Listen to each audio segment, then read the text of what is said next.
pessoal, eu sou Carol Viegas, Head de Conteúdo aqui na EBDI.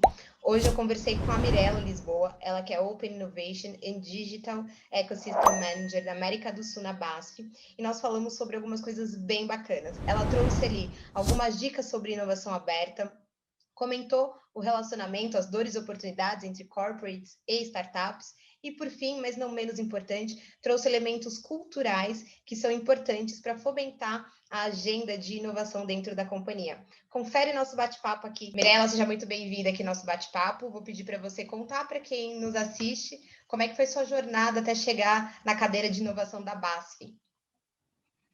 Olá, bom, eu sou Mirella, eu sou formada em engenharia química, então vim de um universo completamente diferente do universo de inovação aberta, e desde a minha formatura aí tive uma série de experiências diferentes, eu tive uma passagem por consultoria de negócios, depois trabalhei numa multinacional brasileira no setor de food, e desde 2017 ingressei na BASF, na área de inteligência de mercado, mas como toda grande corporação, naquele ano começou a falar muito sobre inovação aberta e como transitar nessa jornada, entender quais seriam os elementos importantes para que a BASF conseguisse, de fato, implementar uma agenda de inovação e de transformação digital dentro da companhia e trazendo um pouco de transformação da cultura e da imagem perante o ecossistema externo e principalmente os nossos clientes.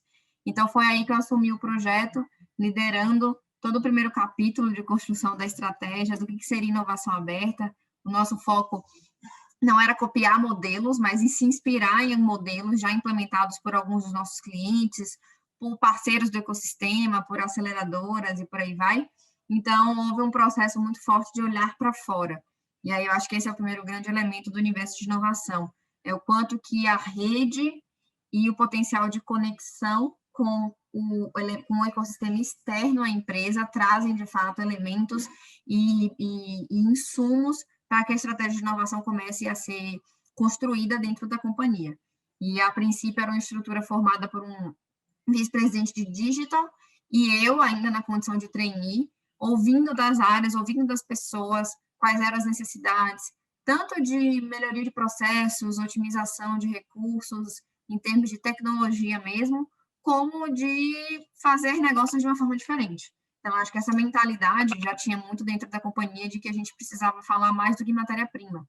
A BASF é uma indústria essencialmente de soluções químicas, que está muito presente no mercado do B2B, então a gente vende matéria-prima para outras empresas, né, para outras indústrias, de diversos segmentos. Aí eu falo que tudo que você come, bebe, toca, vê, usa no seu dia, tem alguma coisa da BASF ali. E a gente tem o nosso braço ali no B2C, que é a Souvenir, a marca de tintas decorativas, que até muita gente às vezes não sabe que é da BASF, mas é uma marca da BASF, e um pé no agronegócio, que é um universo completamente diferente, que fala de digitalização de uma forma muito mais já profunda e com resultados comprovados de negócios. Então, a gente parou para escutar todas essas pessoas e entender como que uma área de inovação aberta poderia apoiar os times de marketing e vendas a fazer negócios de uma nova forma, a falar de matéria-prima, mas falar de um serviço agregado à venda da matéria-prima. Então, como ajudar os nossos clientes a também se digitalizarem e mudarem antes da digitalização, né, mudarem o seu mindset para um mindset mais inovador e mais aberto realmente. E aí, ao longo de 2018, junto com o lançamento do ONONO, que é o nosso Centro de Experiências Científicas Digitais, é o espaço onde a gente começou a concentrar, e essa foto aqui atrás é parte do espaço mesmo, onde a gente começou a concentrar essas conversas. Então, a gente começou a trazer os clientes para perto, a ouvir quais eram as necessidades que eles têm, como que a BASF poderia apoiá-los nessas necessidades. E também a trazer as startups. Então, quais são as tecnologias que tem no mercado e que essas empresas, né, pequenas e com alto potencial de crescimento têm a oferecer. E como que uma corporate como a BASF, que é uma empresa extremamente grande, consolidada no mercado, pode se beneficiar dessas tecnologias para acelerar os seus processos internos e fazer com que o foco seja, de fato, na geração de negócios. E o ONONO concentrou esse primeiro momento, eu digo, né, também com os nossos laboratórios químicos, são laboratórios sensoriais, onde a gente mostra ao vivo os produtos de cuidados pessoais e produtos para casa sendo testados, sendo estudados, porque a BASF é uma empresa química e não vai deixar de ser nunca. O que a gente quer mostrar é que uma indústria química pode ser inovadora e pode falar de tecnologia e pode trabalhar em colaboração. E aí veio a pandemia. E na pandemia tudo mudou, né? A gente perde o elemento do espaço físico, mas transforma todos os nossos produtos numa plataforma digital. Então, desde o ano passado, a área que eu sou responsável, que chama Inovação Aberta e Ecossistemas Digitais, traz esses 6 pilares, esses 6 produtos de inovação, que basicamente são workshop de cocriação conectado a uma central de startups, onde a gente, com o workshop, entende a necessidade e o desafio do cliente e conecta com a central que a gente tem para aproximar esse cliente das startups que tem no mercado. A gente fala também de speed dating, que é onde a gente traz as startups para dentro de casa, para conversar com as nossas áreas, né? A gente tem uma plataforma de conteúdo, que a gente é como se fosse o streaming da BASF, digamos assim, onde a gente transmite diversas lives e é uma plataforma aberta ao público, qualquer pessoa pode se cadastrar, plus.unono, e acessar os nossos conteúdos, que vão tanto de conteúdos técnicos, a conteúdos sobre diversidade e inclusão, que é uma pauta que a gente traz muito forte junto com a inovação aberta, sustentabilidade e alguns outros temas que são relevantes para o mercado da BASF. A gente tem uma plataforma customizada para o cliente, que é o 5º produto nosso, onde a gente também constrói um streaming, digamos assim, para os clientes da BASF, para poderem fazer treinamentos, falar dos seus produtos, auxiliar na produção desse conteúdo. E o 6º produto é um produto de conexão com as universidades, que são agentes importantes também, né, do ecossistema de inovação. Então, a gente faz projetos de parceria com estudantes de administração, marketing, agronomia, engenharia, em que eles têm a oportunidade de mergulhar nos desafios de um mundo real, né? E a BASF tem a oportunidade de atrair talentos por meio da pauta de inovação. Então, esse é um pouco do resumo do que a gente faz hoje dentro da BASF na área de inovação aberta. Você comentou que vocês se preocupam em envolver todo o ecossistema, né? Tem aí diversos programas envolvendo várias etapas. E aí isso chamou a minha atenção. Eu queria que você comentasse sobre dores e oportunidades nesses relacionamentos, principalmente entre corporates e startups. As dores e oportunidades no relacionamento entre corporates e startups é um tema super latente e que praticamente em todas as lives ou em todas as trocas, né, que existem entre as grandes empresas surge. E realmente é o ponto de sucesso ou não na geração de resultados. E aí o que acontece? Do lado da corporate, né, a grande empresa, primeiro tem que ter uma cultura muito bem implementada do que é trabalhar com startup. A startup, ela traz uma tecnologia que soluciona uma dor.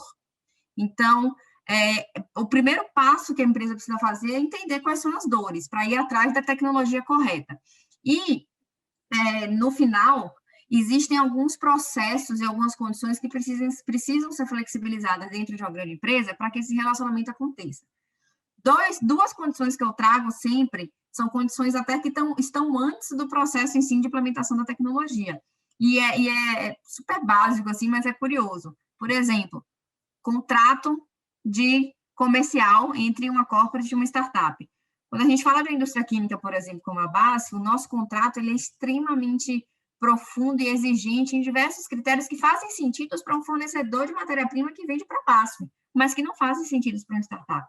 Então, como que eu tenho um contrato adequado que fale de uma relação comercial de tecnologia, de serviço e não de matéria-prima? Então, esse primeiro passo é importante para entender, junto com, né, o time jurídico, de compras, que toda grande corporação precisa ter um modelo de contrato específico para se relacionar com startup. Segundo ponto é pagar uma startup. Normalmente, nas grandes empresas, o prazo de pagamento é 30 dias, 60 dias.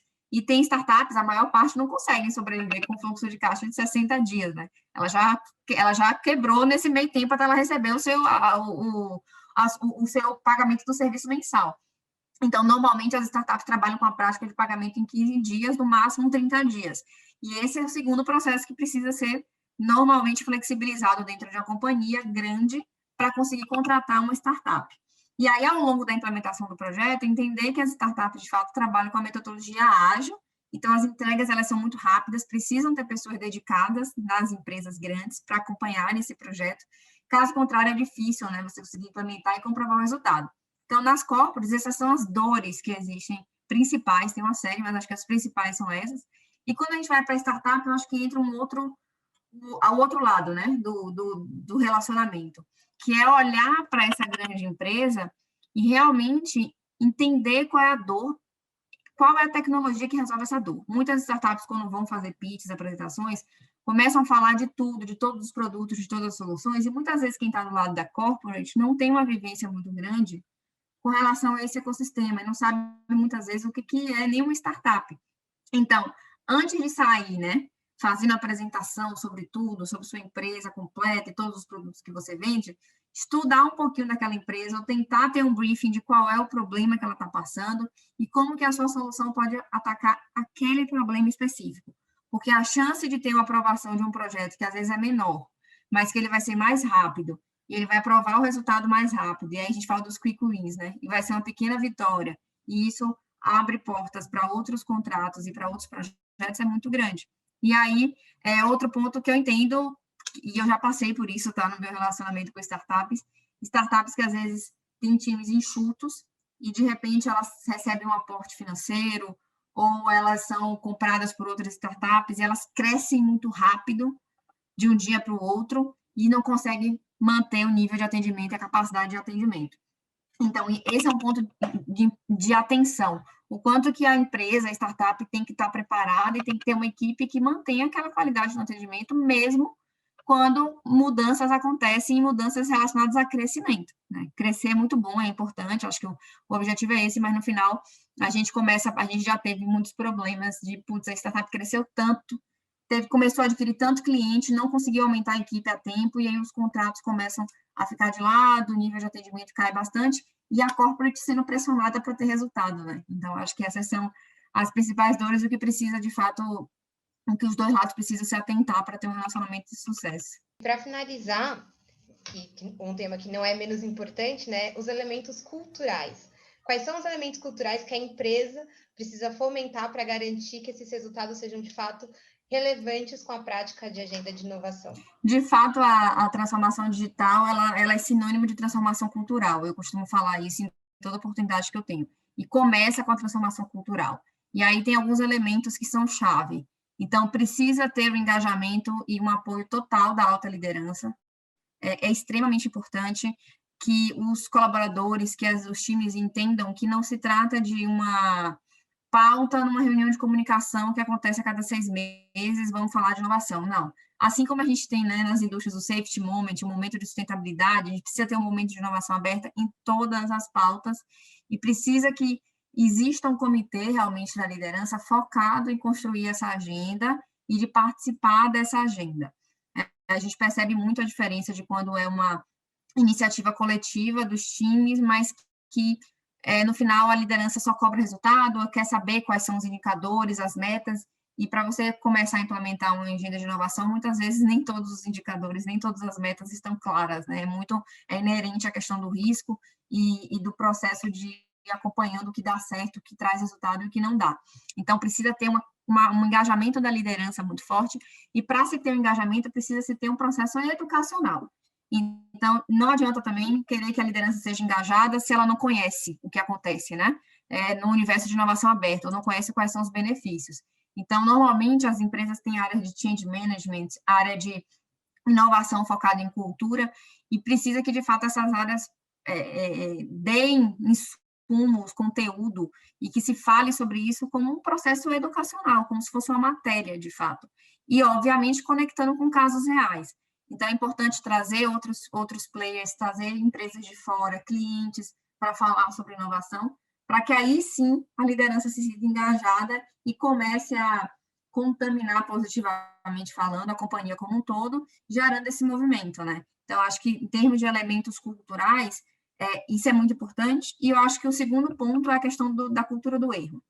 Mais uma vez, aí trazendo essa questão do risco inerente na área de inovação.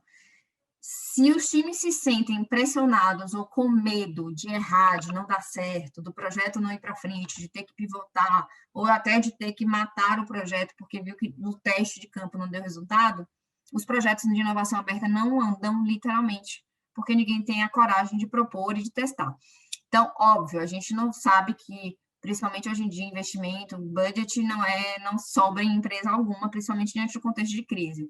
Mas a gente fala que é preciso ter o budget do erro, sabe? É preciso que alguma área tenha o budget para arriscar, porque no final os melhores resultados vêm dos projetos que são mais disruptivos. Só que não tem esse funcionário, que é o colaborador que trabalha numa grande empresa, que vai apostar, ou uma liderança, sabendo que se ele errar ou se não der certo, ele vai sofrer uma penalidade por conta disso.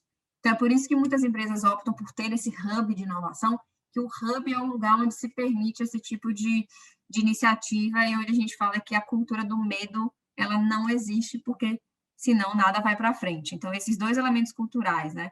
Eu diria até três, né, dentro disso que eu falei, que é engajamento e educação da liderança, comunicação constante com os times e a cultura do medo, né? Não ter a cultura do medo são muito importantes para ter uma agenda de sucesso. Perfeito, Mirella. Muito obrigada pelo nosso bate-papo. Foi uma honra podermos contar contigo aqui nesse momento e será um prazer ouvi-la ainda mais no Business Innovation. Eu que agradeço. Muito obrigada. Eu acabei de conversar com a Mirella. Se você gostou do nosso vídeo e ainda tem dúvidas que gostaria de esclarecer, fique à vontade para utilizar o nosso chat para deixar o seu questionamento para a Mirella poder responder.